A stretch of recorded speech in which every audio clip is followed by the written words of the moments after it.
Alors quelques éléments pour lire ce texte, quelques petites pistes de réflexion. Je vais les premiers versets à peu près jusqu'au verset 17, 1 à 17, je vais faire un peu plus du mot à mot, même si pas trop non plus quand même, mais parce que c'est vraiment l'ouverture et qu'elle est importante, elle pose beaucoup de choses. Et après pour les lettres aux 7 églises, je serai un peu plus rapide en donnant quelques pistes générales, et puis vraiment le tableau que je vous ai donné, avec la carte également au-dessus, vous aide un peu à vous repérer dans les lettres, et en même temps je vous donnerai quelques idées du canevas et de sa progression et de son schéma.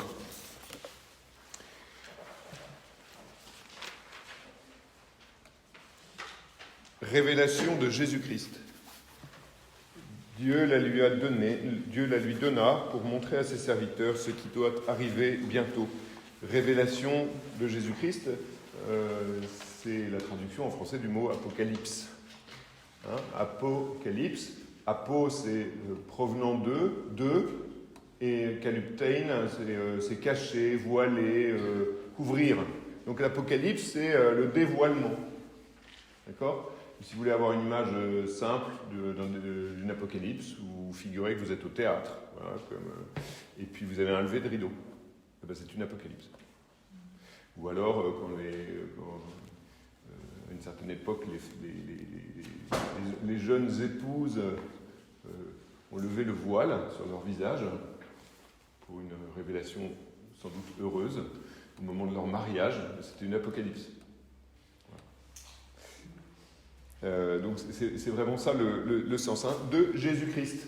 Donc de Jésus-Christ, en fait, c'est la révélation de qui est Jésus et de ce que Jésus va nous dire.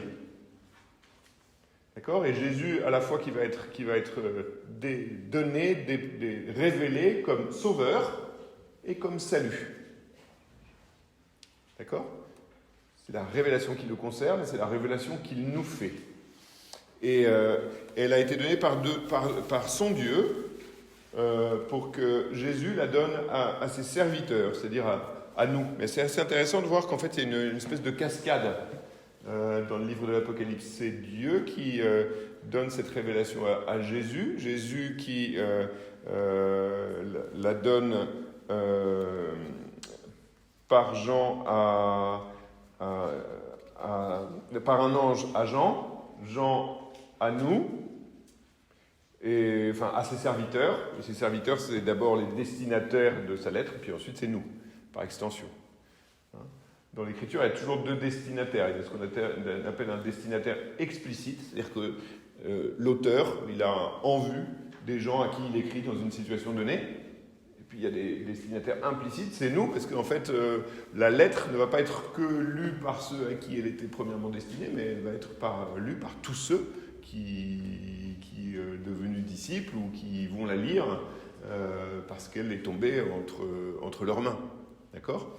Mais voilà. Donc on a vraiment une cascade. Le Père qui donne au Fils, qui donne par un ange à Jean, et Jean qui donne à ses serviteurs, les destinataires de la lettre, et nous. Et Jean, tout de suite, atteste que c'est vrai.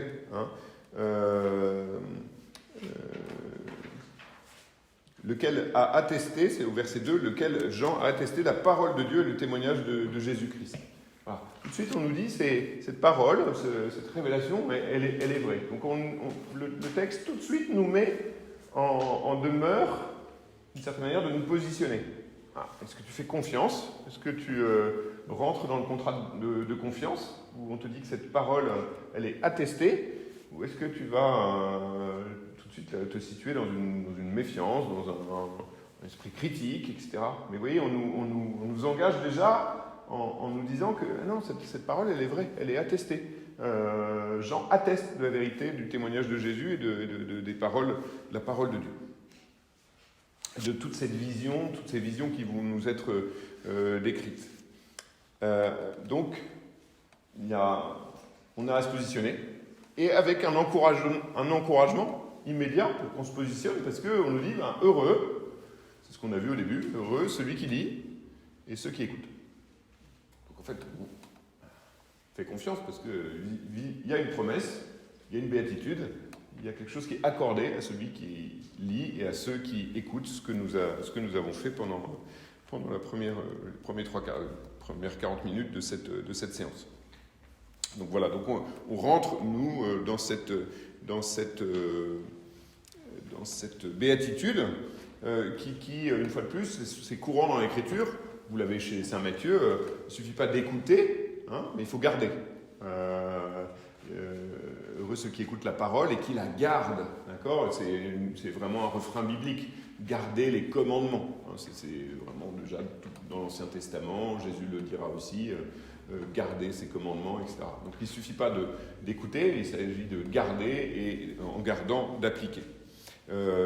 Et pourquoi ? Parce que le temps est proche, le temps est condensé, c'est le temps, effectivement, les derniers temps sont ouverts, on est dans les derniers temps. Voilà, tout est déjà accompli sur la croix, et toute l'histoire humaine doit rentrer dans cet accomplissement, et Jésus est là, et le temps est proche, je n'ai pas le temps de tarder, de tergiverser, c'est maintenant, c'est maintenant l'heure du salut. Voilà. Alors Jean va un peu décrire ce qu'il va faire avec cette adresse. Donc on va avoir les versets 4 à 8. Donc Jean s'adresse aux 7 églises d'Asie. Il leur donne d'abord une promesse aussi de paix, une adresse de paix. Grâce et paix vous soit donnée par il est, il était et il vient. Vraiment par le Seigneur qui remplit le temps, qui est Seigneur du temps et Seigneur de l'histoire. Il est, il était et il vient.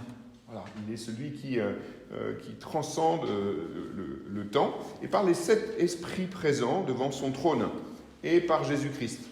Alors les 7 esprits présents devant son trône, c'est une allusion aux 7 esprits qui sont donnés dans le livre d'Isaïe, au chapitre 11. Il est dit qu'un rameau sortira de la souche de Jessé, c'est une prophétie messianique. Donc chapitre 11 du livre d'Isaïe, j'essaie de retrouver la référence, où est-ce que c'est Isaïe 11, verset 2, où il est dit que de la souche de Jessé jaillira un rameau sur qui reposera l'Esprit du Seigneur. Et on décrit les esprits qui reposeront sur lui, esprit de conseil, esprit de force, esprit de sagesse, esprit d'adoration, etc. Ce qu'on appelle dans la tradition catholique les 7 dons de l'Esprit. Mais là, ils sont appelés comme des esprits. Alors dans la version en hébreu, il y a 6 dons, et puis dans la version grecque, vous savez, quand la Bible a été traduite au IIe siècle avant Jésus-Christ en grec, parce que la plupart des Juifs parlaient grec, et donc il fallait traduire pour eux l'écriture, et donc on a traduit, et en grec, dans la version grecque, il y a 7 esprits. Donc Saint Jean s'inspire sans doute de ça. Quand je vous dis que vraiment toute l'Apocalypse, il y a tout le vocabulaire d'une certaine manière, et toutes les notions, tous les mots, tous les dons qui ont été accordés par le Seigneur dans toute l'histoire sainte, qui sont charriés et qui convergent. Donc là, c'est déjà un des lieux de référence. Et donc, en fait, parler des 7 esprits de Dieu, c'est parler de l'Esprit Saint dans la plénitude de ses dons, dans la plénitude de sa présence. Et puis, cette paix, elle est donnée donc par il est, il était, il vient, par les 7 esprits de Dieu et par Jésus-Christ. Donc on a vraiment une doxologie trinitaire. Voilà, c'est déjà toute la Trinité qui est présente. Et on va avoir une suite de titulatures où on va situer Jésus. C'est assez impressionnant. Vous avez déjà dans les 7 lettres aux 7 églises, vous avez entendu les titres de Jésus. C'est très beau parce que ces titres-là peuvent vraiment vous permettre de vous approcher de lui. C'est comme ça que vous pouvez l'aimer très profondément. C'est une déclinaison de son identité, de sa mission, de ce qu'il est. Et ces titres-là nous font approcher de sa seigneurie, de sa majesté, de ce qu'il a fait pour nous. Donc les titres sont très beaux. Il est le témoin fidèle, le martyr fidèle. celui qui a... Jésus dit ça dans l'évangile de Jean, hein, je suis venu pour rendre témoignage à la vérité. Il dit ça à Pilate. Hein. Il est le témoin fidèle. Voilà, il est fidèle. Il n'y a pas de mensonge en lui. Il est la vérité même et il est venu rendre témoignage à la vérité. Il est le premier-né d'entre les morts. Ça, c'est une expression qu'on trouve aussi chez saint Paul. Mais le premier-né d'entre les morts. C'est le premier à être né des morts. Voilà. Et il est qualifié comme premier parce qu'il veut qu'on on soit tous à sa suite. Premier, non pas comme exclusif, mais premier comme celui qui ouvre la matrice, vous voyez, de la mort pour qu'en fait on puisse parvenir à la plénitude de la vie. Premier-né d'entre les morts. Le prince des rois de la terre. Voilà, le prince des rois de la terre. On verra ça, on aura un peu de ça plus loin dans l'Apocalypse, il sera appelé roi des rois, seigneur des seigneurs. Vraiment, c'est celui qui gouverne le monde, c'est celui qui est au principe de toutes choses et celui qui a l'autorité suprême sur la création, sur toute royauté. Cette doxologie, c'est-à-dire la manière dont on situe sa gloire, et qui va être reprise un petit peu plus tard, elle se situe aussi dans le fait qu'il nous aime maintenant. Il nous aime maintenant. Vous voyez ? C'est très beau, hein, c'est dès les premiers versets. Il nous aime. Tout simplement, on nous dit, il nous aime. Et nous a lavés, ou nous a purifiés, ou nous a rachetés de nos péchés par son sang. Donc il y a le maintenant de son amour et le passé, l'acte posé une fois pour toutes dans l'histoire par lequel il nous a rachetés. Voilà, et ça, c'est de l'ordre, effectivement, son salut par la croix a fait quelque chose. On a été purifié par son sang, par sa vie donnée. Hein. Le sang, dans l'Écriture, c'est la vie. Voilà, par sa vie donnée. On a été racheté par sa vie, purifié par son offrande. Et la conséquence de ça, c'est que cette offrande, il a fait de nous une royauté de prêtres. Un royaume de prêtres. Voilà. Ça, c'est son amour maintenant, et puis c'est ce qu'il a fait hier. Vous voyez ? Et cette expression de royauté de prêtre, elle est prise du livre de l'Exode. Une fois qu'on est sorti d'Égypte et qu'on est en bas du mont Sinaï et on va recevoir les 10 commandements, les 10 paroles, le don de la loi, eh bien, Dieu dit à Israël, dit à Moïse, voilà, j'ai fait de ce peuple un royaume de prêtres et une nation sainte. Donc la Pâque de l'Ancien Testament avait déjà fait d'Israël un royaume de prêtres, un royaume sacerdotal, et puis une nation sainte au milieu des nations, voilà, qui allait devenir au milieu des nations le peuple témoin de ce que Dieu veut faire pour tous. D'accord ? L'élection, elle est toujours inclusive. Quand Dieu choisit, il choisit toi pour montrer à travers toi ce qu'il veut faire ou ce qu'il est déjà en train de réaliser en tous. D'accord ? Et bien, ce que Dieu avait fait par la première Pâque, qui était celle d'Israël, qui était passée de l'Égypte à la vie, eh bien, il l'accomplit pour le monde entier dans la Pâque de Jésus, dans son passage par la mort et la résurrection. Voilà. C'est par sa mort et sa résurrection qu'effectivement, nous sommes devenus un royaume des prêtres. À lui donc, oui, la conséquence de ça, c'est la doxologie qu'on retrouve, à lui donc la gloire et la puissance pour les siècles des siècles, parce qu'il a fait cela. Et donc Jean, en fait, jubile, il laisse jaillir un cri de reconnaissance. À lui la gloire, la puissance pour les siècles des siècles, parce que voilà ce qu'il a fait. Et c'est une jubilation, c'est une louange, c'est une action de grâce. Amen. Amen, c'est vrai, c'est solide, on peut s'appuyer dessus, ça tient. Amen. Vous voyez ? Voilà, une fois de plus, il prend position. Amen. Ce que je vous dis là est solide. Cette louange, elle est solide. Elle est celle de l'Église. Elle est celle du peuple racheté. Voilà, c'est ce qui jaillit de plus beau du cœur de l'homme quand il a goûté à cette rédemption accordée par le Christ. Amen. Voici, il vient avec les nuées. Chacun le verra, même ceux qui l'ont transpercé. Et sur lui se lamenteront toutes les races de la terre. Alors là, c'est assez impressionnant.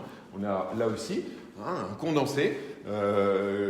Saint Jean prend deux épisodes bibliques. Un premier qui est dans le livre de Daniel, au chapitre 7, verset 13. C'est ce qu'on appelle la vision du Fils de l'homme. On voit sur les nuées comme un fils d'homme qui s'approche. Et tout le Nouveau Testament, quand Jésus dira qu'il est le Fils de l'homme, qu'il est le Fils d'homme, on joue avec cette image de Daniel. C'est vraiment un homme qui vient dans les nuées, qui s'approche de l'Ancien des jours, qui est Dieu. Voilà. Et on voit comme en lui la figure du Messie. Donc c'est une figure un peu glorieuse. Et en même temps, on utilise le passage du livre de Zacharie. Chacun le verra, le monde entier le verra. C'est une dimension universelle. Voilà. Tout le monde le verra. Même ceux qui l'ont transpercé. Et sur lui se lamenteront toutes les races de la terre. Et ça, c'est un passage du livre de Zacharie. Attendez que je me retrouve un peu parce que c'est...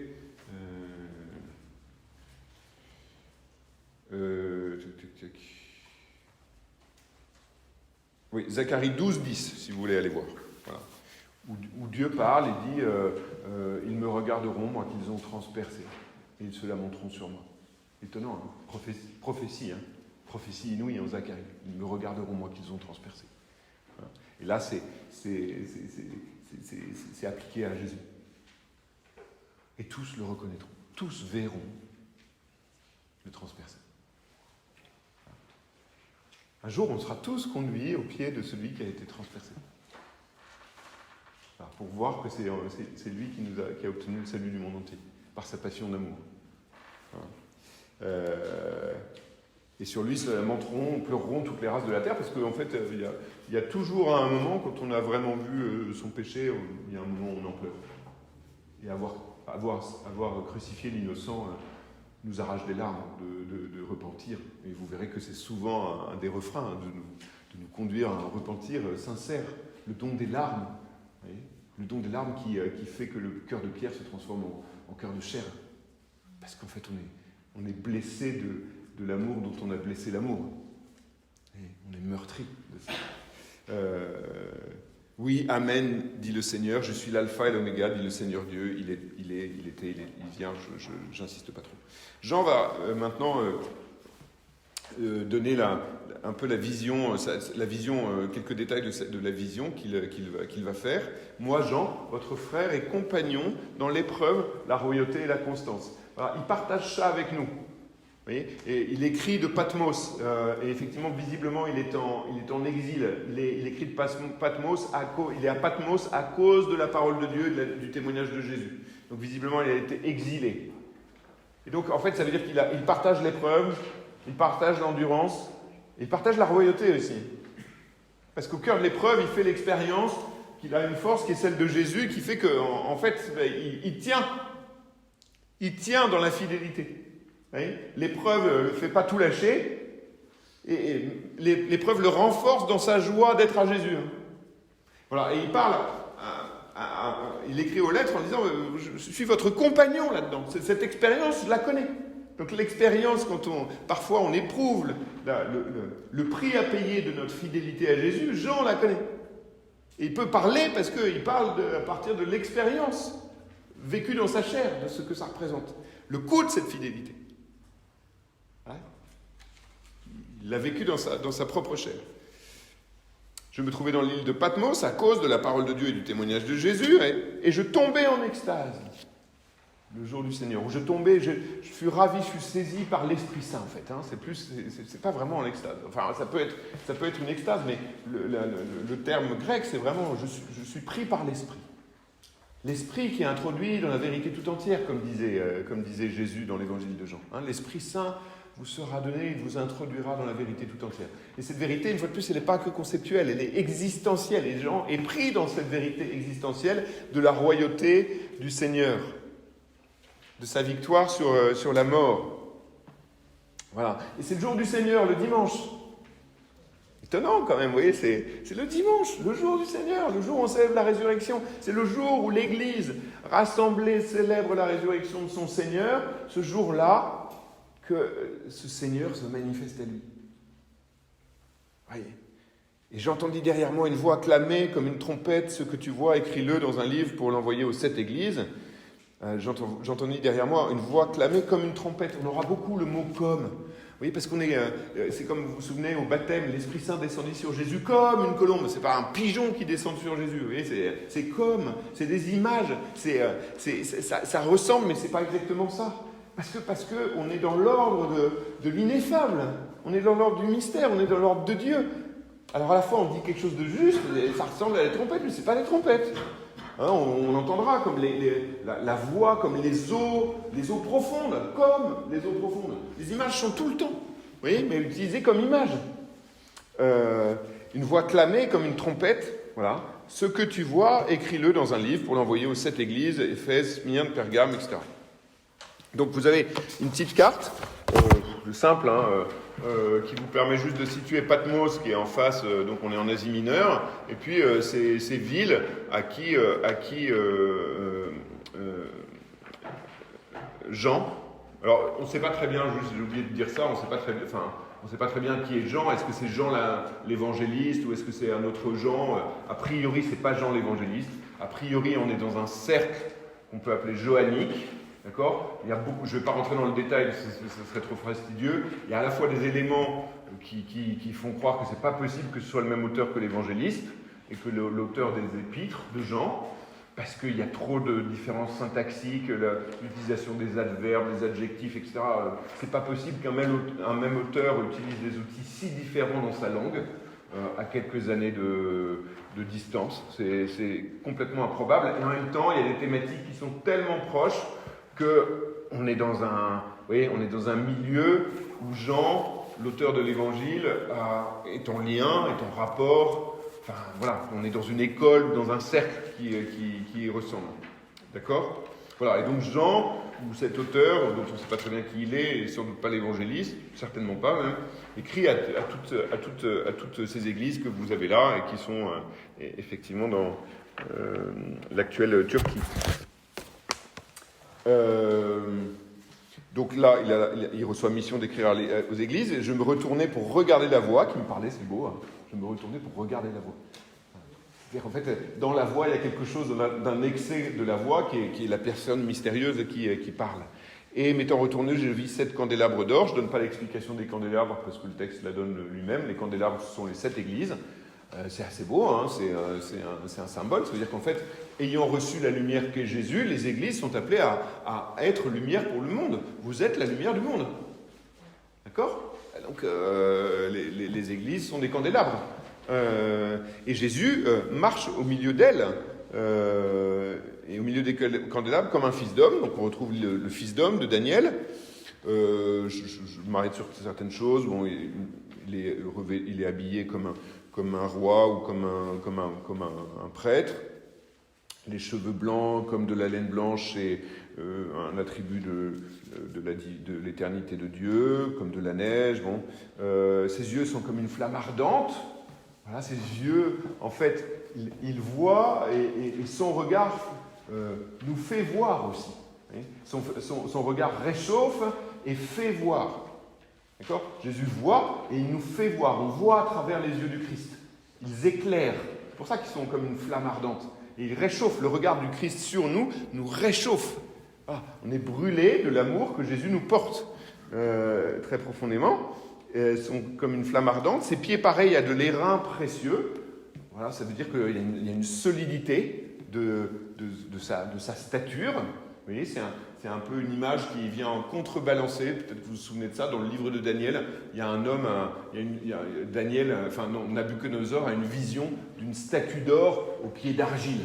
Voilà, la statue d'or aux pieds d'argile, c'est des royaumes, ils ont l'air super costauds, mais au final, ils vont être pulvérisés façon puzzle parce que les pieds sont d'argile. C'est fragile, ça ne tient pas. Là, les pieds du Seigneur sont d'airain. Voilà, c'est la solidité de l'amen. Ouais, il est le témoin fidèle. Et sa voix comme les grandes eaux. Dans sa main droite, il a cette étoile. Donc cette étoile, c'est les anges de chaque église, de chaque église. Et de sa bouche sort une épée acérée à double tranchant. Voilà. L'épée acérée, c'est le glaive de la parole. La parole Vous avez ça dans l'Épître aux Hébreux 3,14, je crois, je me trompe peut-être de référence, voilà, où la parole de Dieu est comme un glaive à deux tranchants qui va jusqu'à la jointure de l'âme et de l'esprit. La parole de Dieu, en fait, vient faire la vérité en nous, pour séparer en nous les ténèbres et la lumière, le mensonge et la vérité. Le Seigneur, vous voyez, nous crée en séparant. C'est l'acte de création dans la Genèse, et il nous recrée en séparant en nous le mensonge de la vérité. Et cette séparation est une œuvre de libération. D'accord ? Et ça se fait par le glaive de la parole. La parole de Dieu, en fait, elle nous fouille jusqu'au plus profond de notre cœur pour nous inviter à prendre position. Elle vient nous chercher. Vous voyez, c'est un glaive à deux tranchants, acéré. Elle est coupante, elle est vivante, la parole de Dieu. Voilà, qui nous met en liberté, en fait, vous voyez, qui nous sauve en faisant le tri en nous. Vous voyez ? Donc ça, c'est une symbolique très, très forte. Et c'est normal parce qu'il est la parole. Il recevra ce titre, le Christ, dans l'Apocalypse même. Réaction de Jean, à sa vue, je tombais à ses pieds. Comme mort. Parce que nul ne peut voir Dieu sans mourir. Parce que c'est le Seigneur. C'est le Christ qui vient le toucher, quoi. C'est le Christ qui lui parle. C'est le ciel qui s'ouvre. Donc, comme mort.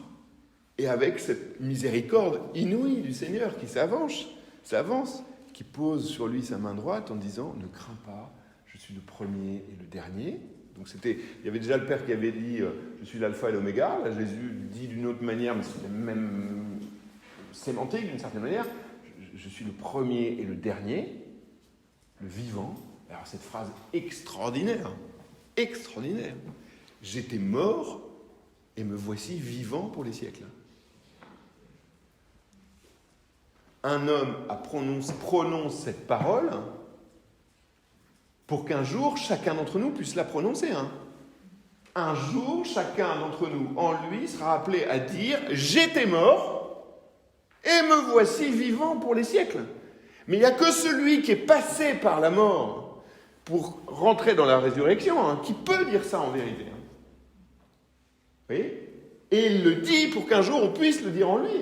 Parce que nous, pour l'instant, on est en deçà de la mort. On n'est pas encore mort. Mais celui qui est déjà ressuscité prononce cette phrase comme une promesse de ce qu'un jour, en lui, je pourrais la dire. Un jour, je pourrais dire, j'étais mort. Et me voici vivant pour les siècles.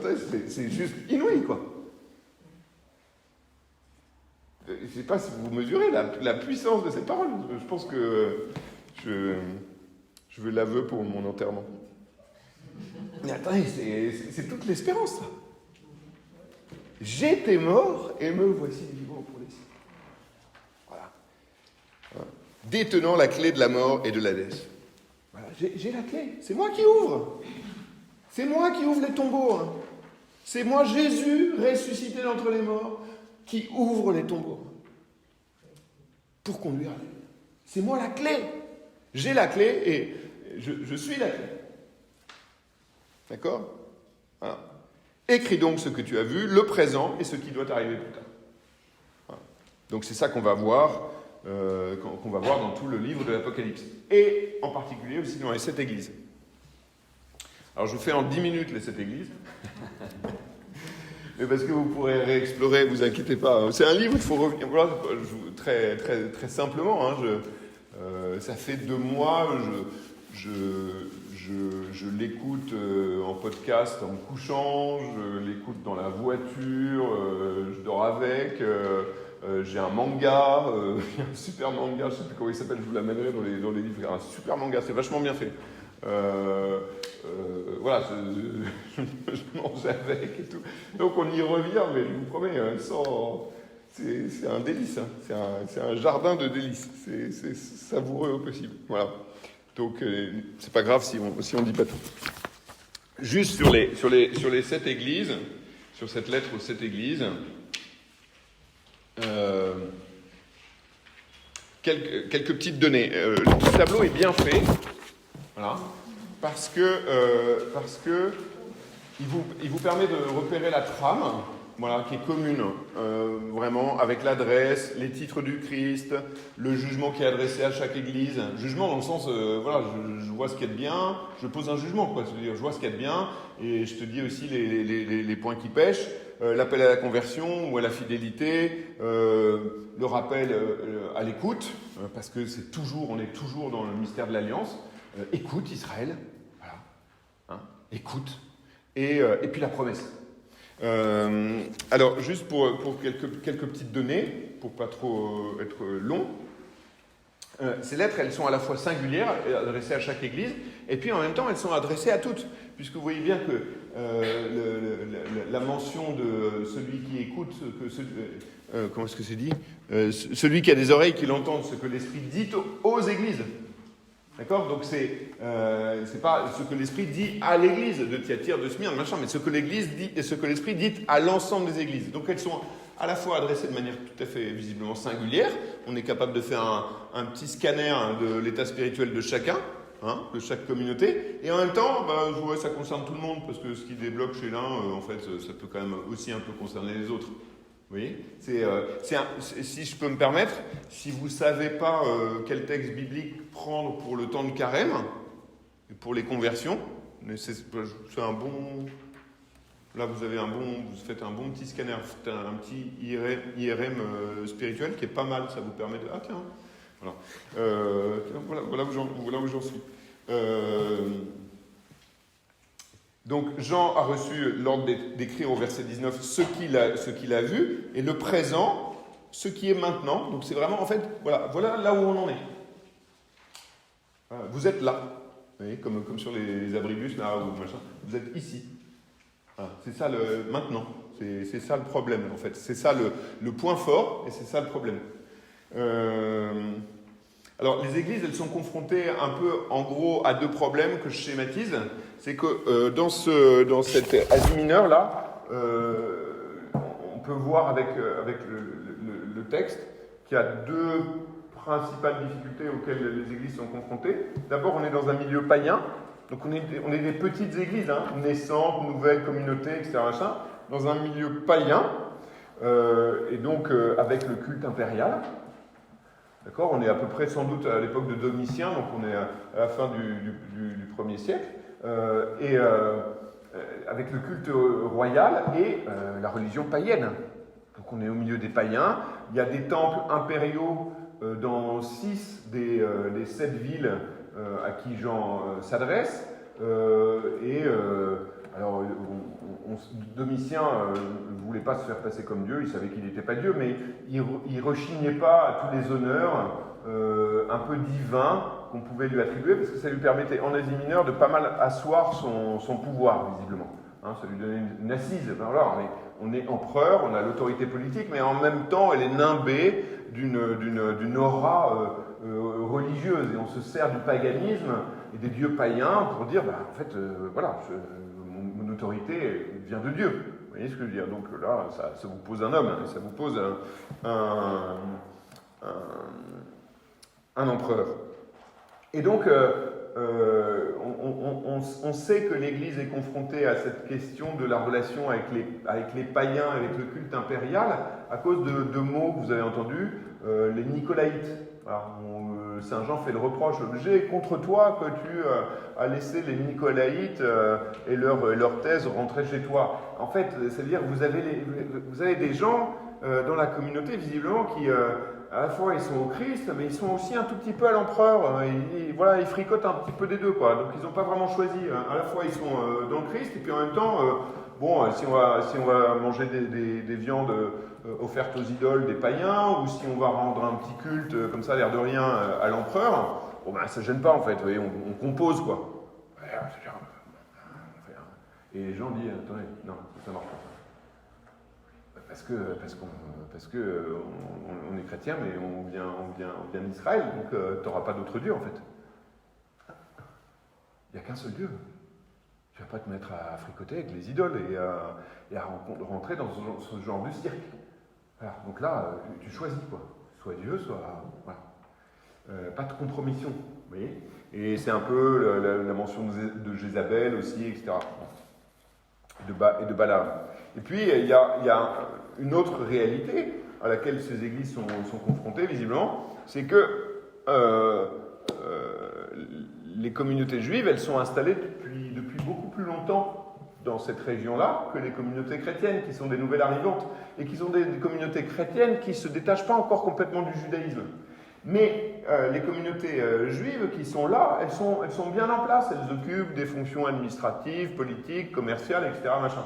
Et puis vous avez le petit dernier qui arrive en disant « Ouais, mais nous on est des juifs accomplis, etc. Machin, et on a accueilli le Messie, et bidule, etc. » Et donc, ça va créer des tensions gigantesques, parce que les communautés juives qui sont bien installées voient les petits trublions qui disent « Ouais, il ne faut pas adorer l'empereur, il ne faut pas machin, il ne faut pas bidule, etc. » qui viennent à mettre un peu la zizanie, tout en se prétendant juifs.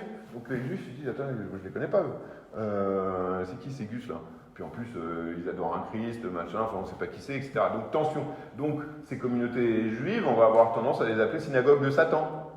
Ouais, parce que on est à la fois en prise avec les païens et le culte impérial, et puis en prise avec la synagogue qui nous voit arriver, là, les petits derniers, et ils disent, mais c'est quoi ce cirque, qu'est-ce que vous faites? Surtout qu'il y a déjà eu en 70 le concile de Yamnia, qu'on a exclu les chrétiens, mais les chrétiens ils disent, mais oui, mais nous on est quand même, on vient d'Israël, enfin bon bref, vous voyez, il y a tout un pataquès, c'est un peu compliqué, et donc il y a des tensions qui sont sans doute fortes, c'est pour ça que vous avez les allusions aux synagogues de Satan, etc.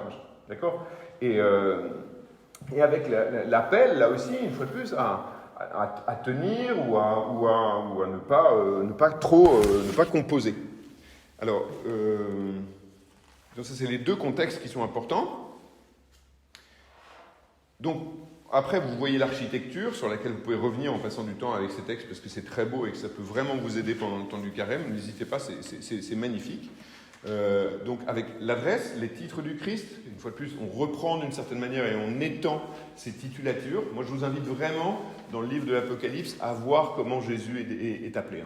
Je vous promets que ça va renforcer votre relation avec lui. C'est une proclamation de foi, ce texte.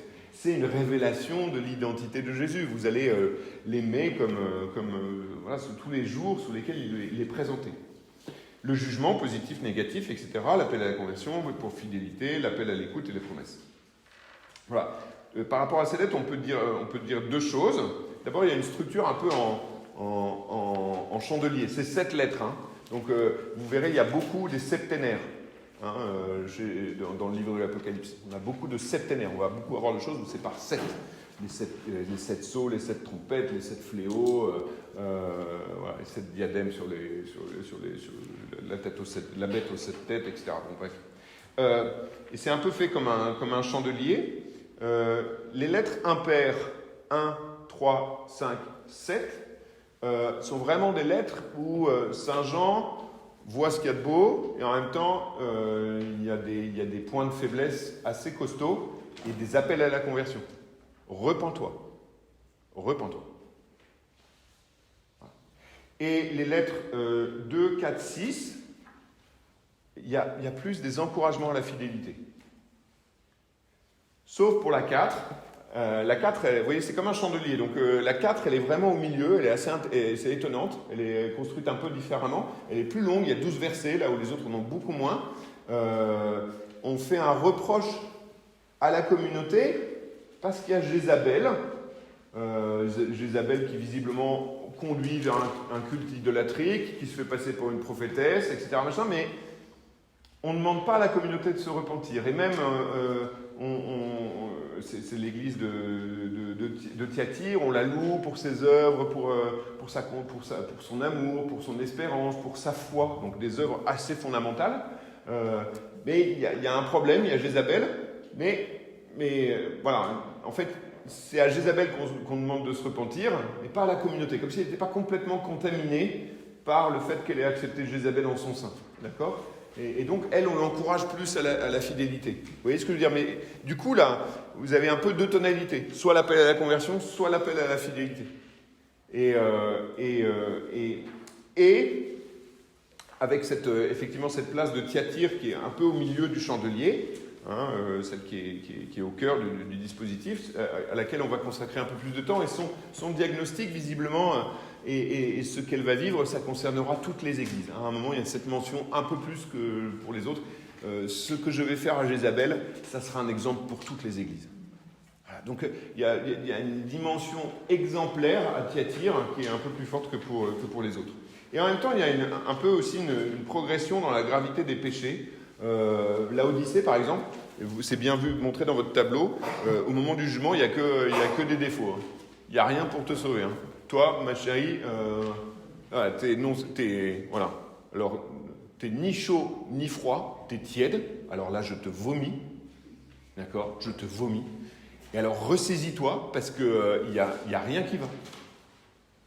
Et alors, tu parades, tu te crois riche, etc., machin. Tu te crois performante, parce que visiblement, à l'Odyssée, il y avait une bonne pharmacopée. On avait un peu de science sur les traitements médicaux, donc référence au collier. On n'était pas mauvais dans le business du vêtement, donc on se la pétait un peu avec des beaux vêtements. Et là, Jean, il fait le scanner, et il dit Jésus, à travers Jean, fait le scanner, et dit tu vas t'acheter du collier, hein, parce que tu crois que tu vois, mais en fait tu vois rien. Tu vas te racheter des vêtements parce que ceux que tu as mis, en fait, ils couvrent ta nudité, mais tu vois pas que tu es nu. En fait, tu fais la parade, mais à l'intérieur, il n'y a rien. Et voilà, c'est un peu tout comme ça. Et il y a un peu une progression, parce que dans le sens, la dernière, l'Odyssée, c'est un peu celle qui regroupe un peu tous les appels à une conversion un peu tonique. Oui, il faut se reprendre là, les enfants, parce que ça marche plus du tout. Et voilà, donc vous pouvez lire un petit peu ces textes. Je voulais vous dire quelque chose, mais je vais être trop long, donc je vais arrêter. En fait, des pères de l'Église disaient que cette lettre était comme un parcours de toute l'histoire sainte, en commençant par Adam, l'Exode, l'exil, etc. Machin. C'est assez impressionnant. Il y a pas mal d'exégètes qui ont repris cette intuition des pères de l'Église. Mais bon, tant pis, je ne peux pas tout vous dire. En tout cas, c'est un texte très beau à prendre. Vous pouvez vraiment lire, vous voyez, cette question, qu'est-ce que tu as fait de ton premier amour ? Est-ce que tu es tiède ou à une des églises, tu passes pour vivant, mais tu es mort? Où est-ce que j'en suis de mes compromissions avec l'esprit du monde? Comment est-ce que je vis la radicalité évangélique? Comment est-ce que je perçois cet appel au Seigneur à revenir à lui de tout mon cœur? Vous voyez, vraiment quelque chose de très très beau, quoi, de très tonifiant. Hein, c'est vraiment une très belle... des très belles lettres, et avec aussi peut-être le fait de savourer les promesses faites aux vainqueurs. Ouais, voilà ce que le Seigneur me promet. Voilà ce qui est promis, en fait. Il y a vraiment quelque chose à recevoir, il y a quelque chose qui est une perspective, il y a un horizon. Voilà, souviens-toi de ce que le Seigneur t'a promis. Tu seras une colonne dans le temple de mon Dieu. Il viendra dîner avec toi, il te servira, tu vois. Enfin, waouh, regoute ça, parce que ça, c'est ce qui est, c'est ton avenir glorieux, radieux en lui, en celui qui peut dire j'étais mort et me voici vivant pour les siècles. Oui, ça se savoure toutes ces. Je te donnerai un nom nouveau. Que toi seul connais, parce qu'en fait, la vérité de ton cœur et de ton identité, il n'y a que Dieu qui peut te la donner, et il n'y a que toi qui la connaîtras en lui. Et elles sont magnifiques, ces promesses. Et elles sont pour chacun d'entre nous. Hein. Vous voyez ? Ah, donc, on a fait le plus facile. Hein. Parce que, la semaine prochaine, il va y avoir des trucs un peu plus compliqués. Voilà, mais du coup, c'est une petite mise en bouche, un petit apéritif, quoi. Donc la semaine prochaine, on pourra terminer un petit peu plus tôt, parce qu'on n'aura pas le temps de présentation de la méthode. On pourra rentrer directement, on arrive à 20h30, il y a le temps de lecture à voix haute, le temps de lecture personnelle. Vous pouvez emporter chez vous vos petits cahiers voilà, et vos dessins, si vous avez fait des dessins. Et puis, donc, on essaiera de terminer vers 10h, 10h05 la semaine prochaine, si ça vous va.